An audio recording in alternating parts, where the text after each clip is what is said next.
को भारी बिसाउने रहेछ येशू नै चौतारी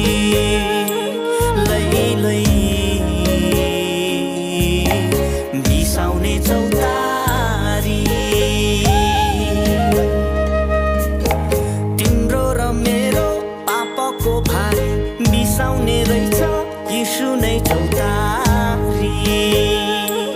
लै लै